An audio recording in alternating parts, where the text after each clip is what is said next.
Hola, me llamo Chuck Babiloni y hoy te quiero hablar de un artista plástico que consiguió algo dificilísimo, interesantísimo y sin duda plausible en el México, principalmente de los 80 y 90 del siglo XX, que fue tomar los a veces incluso denostados patrones folclóricos mexicanos y valerse de ellos para facturar una casi neomexicanidad. ¿Cómo pintaba Julio Galán?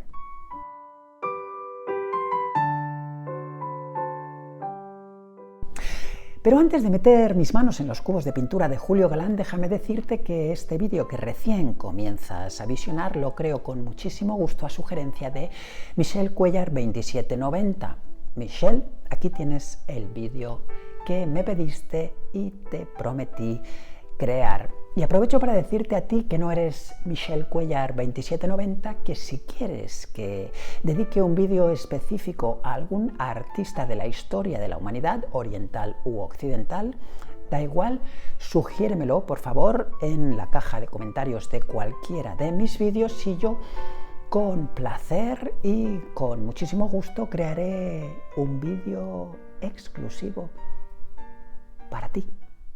Bien, me conoces lo suficiente ya como para saber que yo huyo como alma que lleva el diablo de internarme en el chismorreo, en el salseo histórico alrededor de los artistas. Si veo que algún detalle específico de esto nos puede servir para acercarnos mejor a tal o cual figuras, bien, lo utilizo, pero casi de forma científica, con un empirismo que creo que puede servirnos para observar y sobre todo para analizar exhaustivamente a tal o cual artista plástico de la historia de la humanidad. Pues bien, en este caso no va a ser este vídeo una excepción. Voy a huir de tratar aspectos que tienen que ver con circunstancias alrededor de Julio Galán que no son específicamente plásticas. Te explico. Y te estarás preguntando, Chuck, ¿y por qué haces esto? ¿Por qué no te internas en circunstancias más morbosas? Bueno, porque no las necesitamos para acercarnos a la interesantísima, te sugiero, figura de Julio Galán. Y ahora sí me interno en la senda específica del trazado analítico de la obra de Julio Galán. Para ello, permítame que eche mano de dos conceptos que ya te he definido en alguna ocasión, pero que ahora mismo te redefino o, si quieres, te refresco para que los tengamos bien presentes. Los necesitamos para estudiar a Julio Galán. Los conceptos son gramática y sintaxis plásticas. Gramática plástica es todo aquel bagaje de elementos que un artista plástico utiliza y que lo hacen reconocible. Y la sintaxis plástica es cómo se ordena esa gramática para que efectivamente se produzca esto, ese artista sea reconocible como ese artista específico y no otro cualquiera de la historia de la humanidad. En el 100% de las obras que he analizado de Julio Galán se produce algo que es irrefutable, la utilización del trampantojo. Te explico por vez primera este neologismo. Trampantojo es la contracción, o si lo prefieres el apócope, de 3 o 4 palabras, según lo quieras decir. Trampa ante el ojo, 4 palabras, o 3. Trampa ante ojo. Esa contracción, ese apócope, si lo juntamos nos da el neologismo trampantojo. O sea, ¿qué es un trampantojo? Consiste en que todo lo que sea bidimensional, lo que esté representado bidimensionalmente, adquiera la supuesta categoría de tridimensional. O sea, son imágenes que intentan, como bien explica su literalidad, engañar al ojo. En un plano bidimensional, un cuadro es al fin y al cabo eso, un alto por un ancho que crea un área, una superficie. ¿Qué está ocurriendo? Ocurre que no nos podemos salir de su eminente circunstancia bidimensional. Pues bien, el trampantojo lo que intenta es engañar al ojo. En realidad no engaña al ojo, engaña al cerebro. Simplemente el ojo es el lugar por el que circula esa información que llega a nuestro cerebro y el cerebro asiente. Le es conveniente pensar que está bien engañado, le parece bien. En 2 dimensiones adquirimos una idea, un concepto, una intención de 3. Y en cuanto a los recursos específicamente iconográficos, Julio Galán siempre se vale de la utilización de 2 de ellos. En primer lugar, del contorneo contumaz, que yo llamo un contorneo que es inequívocamente contorneo. Es un contorno que a veces no se necesita, pero que él indefectiblemente lo utiliza. Este es el primero de los recursos. Te comento el segundo. Y el segundo de ellos es la construcción volumétrica. ¿Cómo hace Julio Galán para transformar esa bidimensionalidad en algo que parezca tridimensional?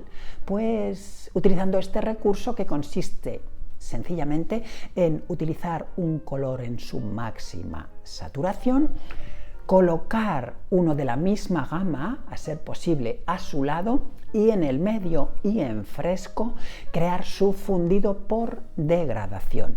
¿Qué significa por degradación?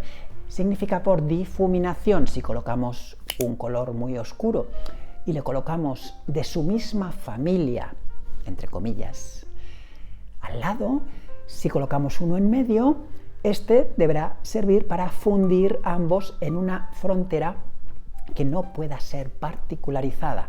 Esto, evidentemente, por ejemplo, si lo hacemos en un cilindro, nos sirve para crear la sombra visual de ese cilindro, la luz visual de ese cilindro, y en el medio las zonas que son degradadas de ambos lugares de saturación.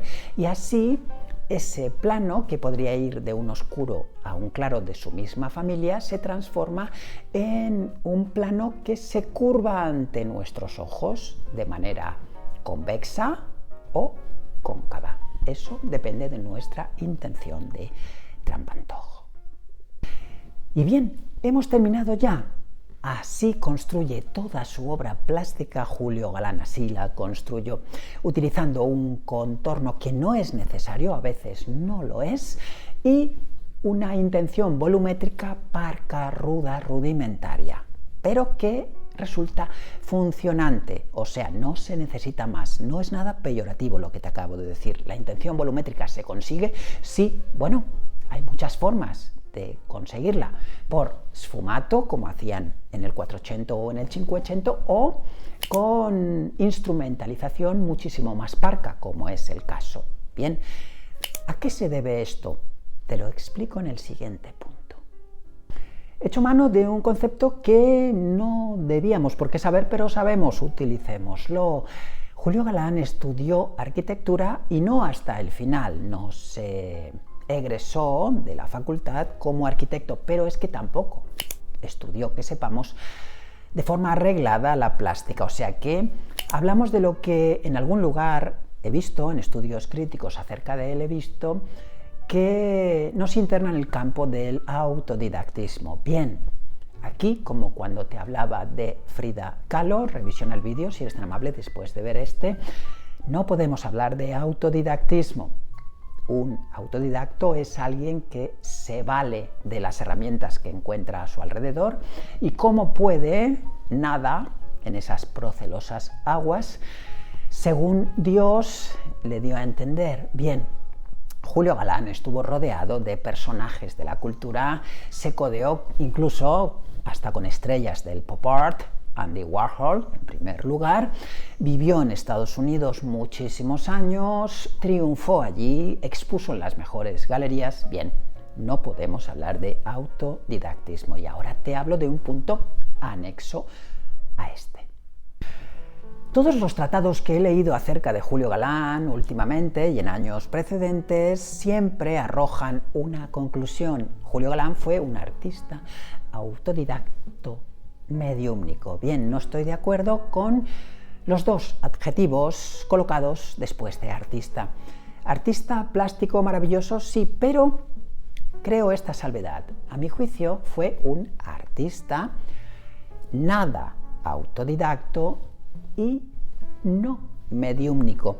Cuando te hablé de Séraphine de Senlis, revisa este vídeo por favor si eres tan amable, después de ver este, te decía que Séraphine, a mi juicio, no fue, como la crítica sugiere, una artista autodidacta mediúmnica, sino una artista autodidacta, estoy de acuerdo, pero no mediúmnica, porque para ser artista mediúmnico uno ha de pensar, creer o sentir que su cuerpo físico pinta, pero lo que en realidad está pintando es un ente superior que se vale del cuerpo del artista para crear las obras. Bien, en el caso de Julio Galán ocurre que este ente espiritual, él sentía que estaba vivo, de modo que en lo mediúmnico necesitamos establecer contacto con los muertos, o sea, personas fallecidas que ya no están vivas y que se comunican. El artista piensa, siente o cree que se comunican con él. Bien, en este caso con Julio Galán no sirve este análisis, a mi juicio, porque él sentía que una presencia pintaba a través de él, pero esta presencia estaba viva, de modo que no podemos hablar de pintura mediúmnica, sino, a mi juicio, de todo lo contrario, pintura no mediúmnica. En un arranque de valentía conceptual extrema, ya te he dicho en alguna que otra ocasión que a mi juicio se podría resumir la historia de la pintura de la humanidad en dos grandes sacos. En cada uno de ellos podemos meter a un pintor de la historia. Bien, estos dos sacos únicos son pintores procesales y pintores iconográficos. Bien, algunos nadan en un ámbito que no es estrictamente de este saco o de este. Bueno, se pueden crear, digamos, porcentajes, pero en general el 100% de la historia de la pintura, a mi juicio, se puede resumir en estos dos sacos. Pues bien, ¿dónde incluimos a Julio Galán? Sin duda en el iconográfico. En Julio Galán la intención es claramente iconográfica. Posibilitar, ofrecer una imagen. Y esta imagen es antes vertida en un concepto. ¿Cuál es ese concepto? Pues el de siempre, la iconología. La iconología, que es la doctrina, la disciplina que en plástica se ocupa de estudiar las imágenes que van a referirse a un motivo concreto, y luego es la iconografía, en este caso la escritura de esas imágenes, lo que consigue, en efecto, plásticamente, que esas imágenes que conceptualmente queríamos crear, iconológicamente, se transformen en realmente contundentes y que nos hablen específicamente de ellas, la iconografía. Bien, en Julio Galán esta iconografía es siempre teatralizada, su intención siempre es teatralizante, o si lo prefieres, histriónica, tiene que ver con circunstancias que apelan a que él mismo se transforma en una especie de actor de comedia del arte que nos presenta ciertas circunstancias que pueden haber existido, son biográficas o no, pero que, en definitiva, caminan hacia una imagen que, eso sí, atención al adjetivo, siempre resulta chocante. Bien, analizo por qué chocante. En primer lugar, casi siempre, no digo que siempre, esta vez no es en el 100% de los casos, pero casi siempre Julio Galán se autorretrata. Bien, esto lo sabemos porque hay fotografías de él, sabemos cómo se parecía él en el mundo sensible y cómo están representados ciertos varones o ciertas personas, da igual, no hace falta decir varones, ciertos seres humanos, y esos seres humanos misteriosamente siempre se parecen a él. Bueno, casi siempre se parecen a él.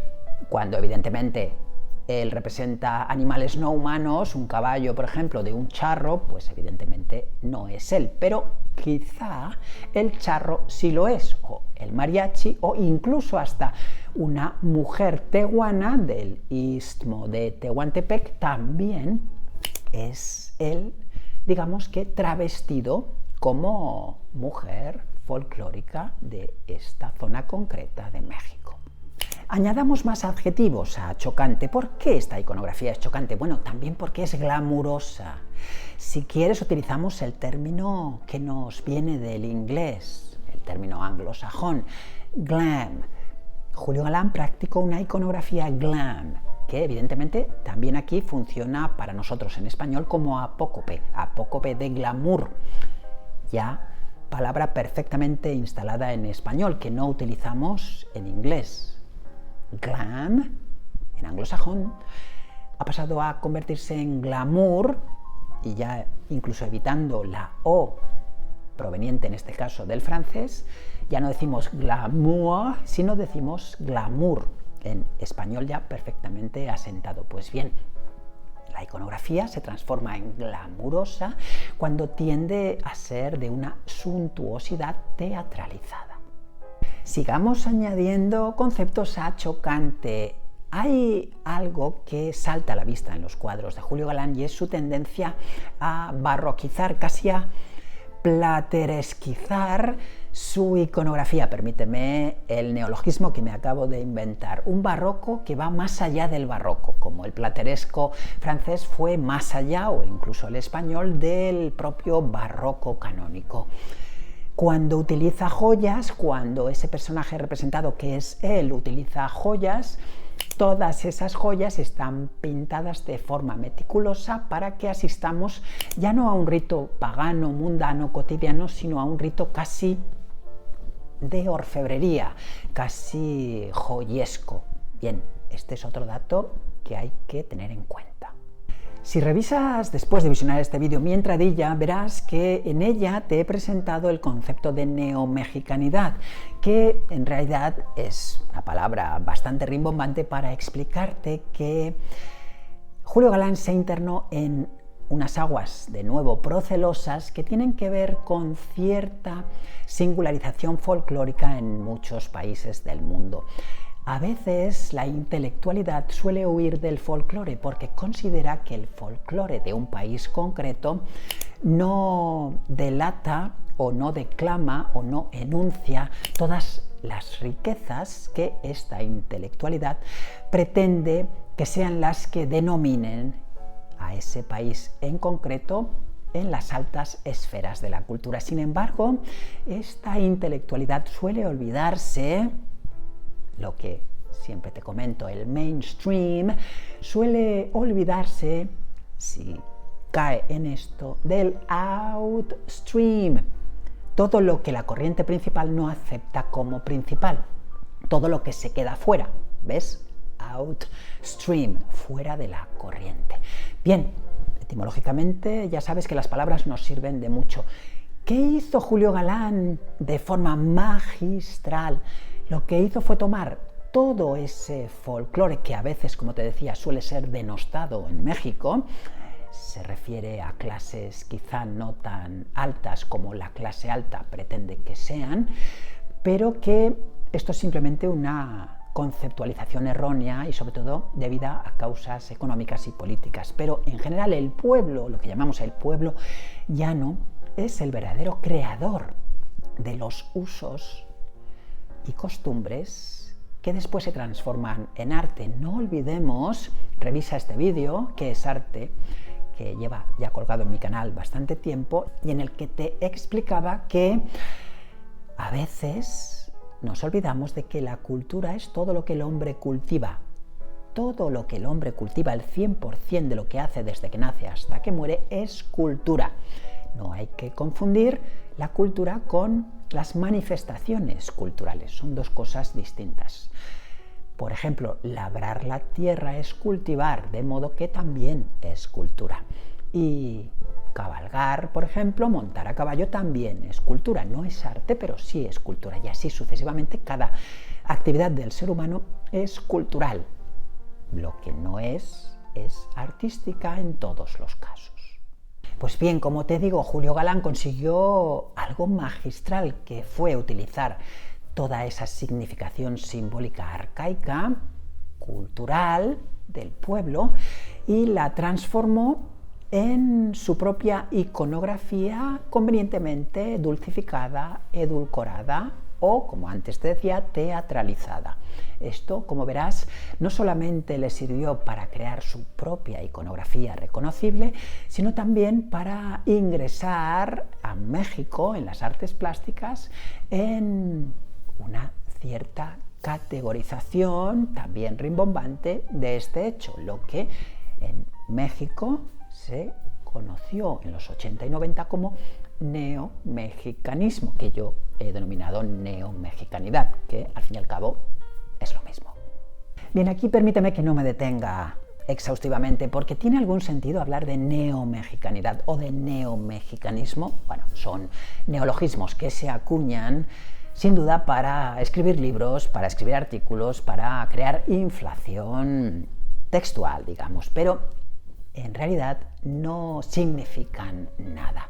Es más mexicano un mexicano de 2024 que se siente neomexicano que uno, por ejemplo, que ya murió y que combatió en la Revolución Mexicana de comienzos del siglo XX. Bueno, es bastante ridículo. Es más mexicana Frida Kahlo que Julio Galán. Bien, ¿ves? No tiene mucho sentido. No fue, si lo quieres revertir, ¿no fue Frida Kahlo también neomexicana? O, si lo prefieres, ¿no fue también Frida Kahlo alguien estrictamente mainstream dentro del mexicanismo? Bueno, ¿ves? Son debates que son más interesantes en su enunciación que en su propio debate. Así que, bueno, en todo caso, revisiona el vídeo que dediqué a Frida Kahlo después de ver este, si eres tan amable. Bueno, sigamos añadiendo adjetivos a chocante, al propio adjetivo chocante. Toda esta teatralización de Julio Galán también se produce por un hecho inequívoco. Cuando vemos sus representaciones, yo no advierto lo que ha advertido la crítica canónica en relación con él. Hay muchos tratados escritos, incluso tesis, sobre Julio Galán que nos hablan de su narcisismo totalmente a la vista. Bien, yo no detecto esto. Yo creo que Julio Galán en sus cuadros se representa a sí mismo para teatralizarse, para transformar ciertos conceptos en iconografía que nos sirva para explicar mejor estos conceptos, pero no utiliza el autorretrato, a mi juicio, siempre a mi juicio, para intentar demostrar que su imagen es más interesante que la de otros. Esto sería narcisismo estricto. Y también te comento su punto en relación con este. Como te decía, cuando te hablé de Frida Kahlo, no siempre que una persona, que un pintor, que un artista se autorretrata, lo hace porque necesite experienciar específicamente que su imagen nos llegue a nosotros como lo universal, que su lo privado se transforme en nuestro lo universal. No siempre. A veces sencillamente ocurre porque ese artista se ha encerrado en su estudio durante meses, años o décadas y no se ve con demasiada gente. Y él necesita, no digo que se necesite, pero en este caso, este artista necesita crear la representación de alguien. Ese alguien que tiene más a mano, ¿quién es? Pues él mismo. ¿Y cómo crea, si necesita hacerlo del natural, esa representación? Pues colocándose un espejo delante y convenientemente trasladando al soporte definitivo lo que está viendo en ese espejo. Ya está. Pintura del natural, especular. Y esto es lo que hacía Julio Galán. Se utilizaba a sí mismo para representar, y ahí va mi juicio, circunstancias que nos atañen a todos, pero a través de su cuerpo físico. Ya está, por eso se autorretrataba. Yo no veo narcisismo alguno en Julio Galán. Lo que sí que veo, y esto quizá completa el punto que te acabo de declamar, lo que sí veo, digo, es una intención performativa, crear una performance, una actuación, una teatralización, como te he dicho, no solamente de espacios, sino también de movimiento de ese autorretrato en esos espacios. Y a esto lo llamamos performance. Es el acto performativo por el que cierto personaje representado está representando a su vez, valga la redundancia, una acción concreta, está creando una performance. Y eslabono, otro punto junto con este, ¿cómo es esta performance? Pues absolutamente dandy. ¿Qué es el dandismo? El dandismo es ese estilo que consiste en que la propia teatralización de ese estilo sea más importante que el concepto mismo de ese estilo. Por ello, cuando vemos a alguien por la calle y decimos de esta persona es un dandy o una dandy, estamos aludiendo a que su teatralización de sí misma, de esta persona, constituye efectivamente una actuación, está, digamos, sobreactuando, actuando por encima de lo necesitable. Generalmente el dandismo se asocia con la vestimenta, con el atuendo y con el protocolo, pero no debemos olvidar que el dandismo es un concepto y como tal concepto alude a otras circunstancias de movilización humana y en este caso también alude a la iconografía. Cuando estamos representando con dandismo es porque lo estamos haciendo con un exceso de lo necesitable. Por ejemplo, si yo utilizo reloj, que yo nunca utilizo, pero soy consciente de cómo se marca el tiempo en términos humanos, bueno, para no llegar tarde a una cita o para no llegar demasiado pronto, bueno, soy consciente, pero no lo llevo. Bueno, imagínate que yo vistiera ahora mismo un reloj en mi muñeca. Con eso sería suficiente. Pues bien, un dandy considera que no es suficiente eso y entonces lleva uno en cada muñeca, por ejemplo, o también uno en el chaleco, o bien prende ese del chaleco con una leontina, con una cadena que es absolutamente decimonónica y entonces no solamente lleva un reloj, sino que lleva tres y uno de ellos es específicamente histriónico con la necesidad de medir el tiempo. Bien, esto sería un acto dandista en relación con llevar reloj. Bien, queda explicado. Y a propósito de un reloj o de cualquier objeto, otro rasgo significativo en la obra de Julio Galán es que se apropia de elementos, de objetos que aparecen en sus imágenes y que pueden proceder de tiempos, lugares y culturas distintos. Bueno, esto yo lo llamo apropiación sincrética. También te he hablado de este concepto en alguno de mis vídeos y aquí lo utilizo para que te des cuenta de que en las obras de Julio Galán, en sus cuadros, advertimos que a él cualquier objeto de cualquier época de la historia de la humanidad le sirve como elemento gramatical para crear su sintaxis, ¿ves? Y entonces en sus cuadros puede aparecer un león de la selva o de la sabana, mejor dicho, africana y compartir espacio del cuadro con, bueno, esto, con una leontina, con un sombrero Panamá, perdón, o con un marco barroco o con una vestidura que viene de Japón o de las Indias. Y esto se produce también por el refinamiento que tanto gustaba de practicar iconográficamente Julio Galán en su condición de, pues como quieras, de petit maître, de pequeño señorito, esa representación de sí mismo como petit maître o como pisaverde, que se diría en otros países de habla hispana, o como de, estrictamente, como decimos en España, de señorito refinado, persona que no quiere dar una imagen de sí misma como de una afectación X, sino de unos gustos, de unos usos, de unas costumbres que no suelen ser las mayoritarias o las mayoritariamente aceptadas en una cierta comunidad. ¿Quiere esto decir que la imagen que proyecta Julio Galán de sí mismo en sus autorretratos es afectada? Bueno, es afectada en relación con esos usos culturales, pero si los traemos a una reflexión que no tenga que ver con esos usos, estamos hablando sencillamente de nuevo, esta teatralización de sí mismo, no solo de los espacios, que tanto gustaba a Julio Galán. Y es aquí cuando aterrizamos en un nuevo concepto, en un nuevo vocablo que hay que explicar. El vocablo es queer. Sin duda, Julio Galán practicó la estética queer, que etimológicamente nos viene también del inglés y significa extraño o, si lo prefieres, inusual. Bueno, una estética inusual, pero Claro, para definir una palabra no siempre nos sirve con definir el concepto, también debemos definir los conceptos antónimos. Así que, ¿qué es lo usual para que algo queer sea inusual? ¿O qué es algo extraño para que lo queer sea extraño?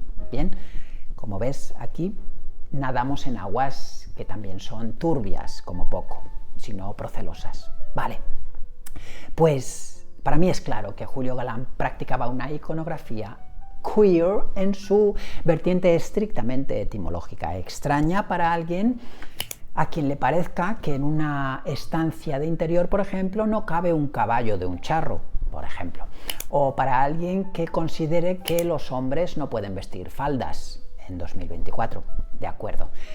De modo que ten cuidado, aquí queer no tiene que ver con esa identidad genética que ciertas personas no sienten como propia, la que se produce por la naturaleza misma, por su irrupción en este mundo, de forma específicamente biológica. Esta identidad no la sienten dentro y entonces hablamos de que se sienten con identidad extraña o inusual. Bien, podemos de nuevo volver a atribuir esta circunstancia etimológica, pero políticamente, desde los años 70, queer ha pasado a ser una identidad, como te digo, de acción política. Y entonces ya, bueno, pues podemos hablar de un montón de conceptos que en realidad se salen del estrictamente etimológico. Bien, esto tiene que ver con la identidad de todo tipo de aceptación genética de Julio Galán. Bueno, yo creo que este es un debate a mí que en concreto no me interesa.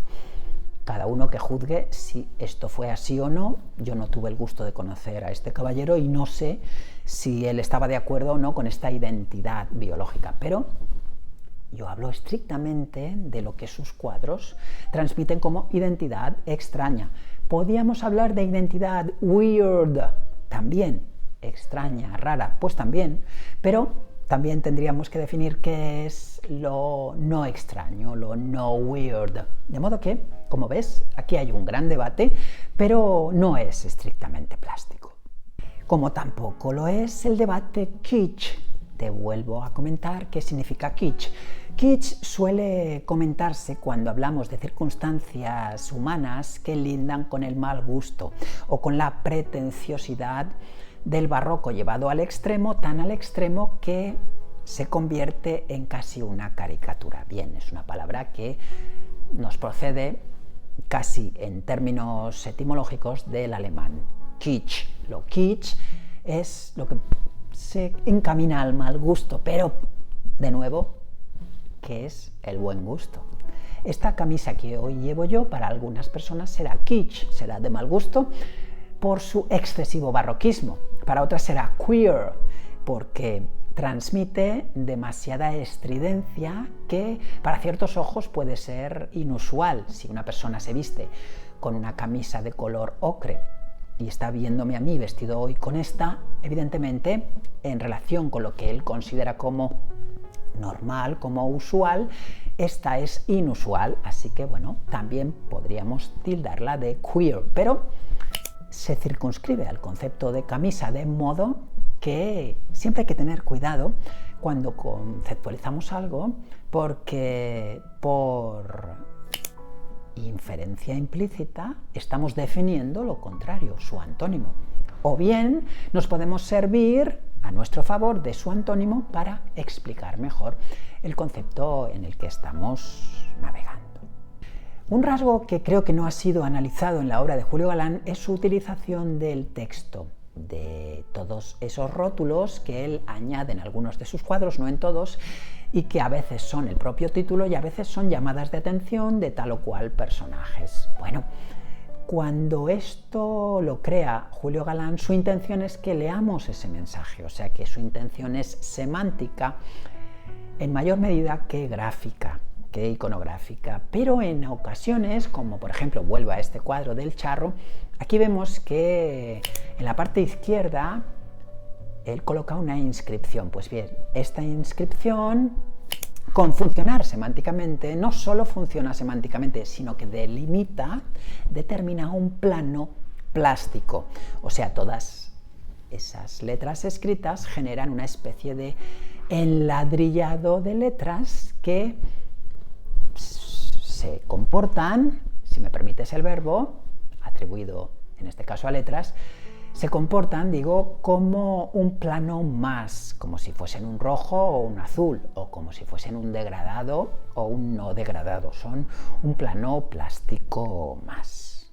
Y bien, para concluir, esta pretensión narrativa, como ves, siempre está presente en la obra de Julio Galán y además él le añade, para que esto tienda un poquito a ser chocante, a seguir siendo queer, estrictamente de manera etimológica, él acude de un hecho estrictamente gráfico que tiene que ver con la suspensión de la interacción gravitatoria, lo que mal denominamos siempre la fuerza de la gravedad, que no es una fuerza, es una interacción. Tiene que ver con que si yo suelto un sólido de mi mano, ese sólido acabará en el suelo. ¿Por qué? Porque la Tierra lo atrae. Atrae tanto los sólidos como los fluidos. Bien, a los gases los tenemos que considerar de otra forma, pero los sólidos o los fluidos siempre son atraídos por la Tierra.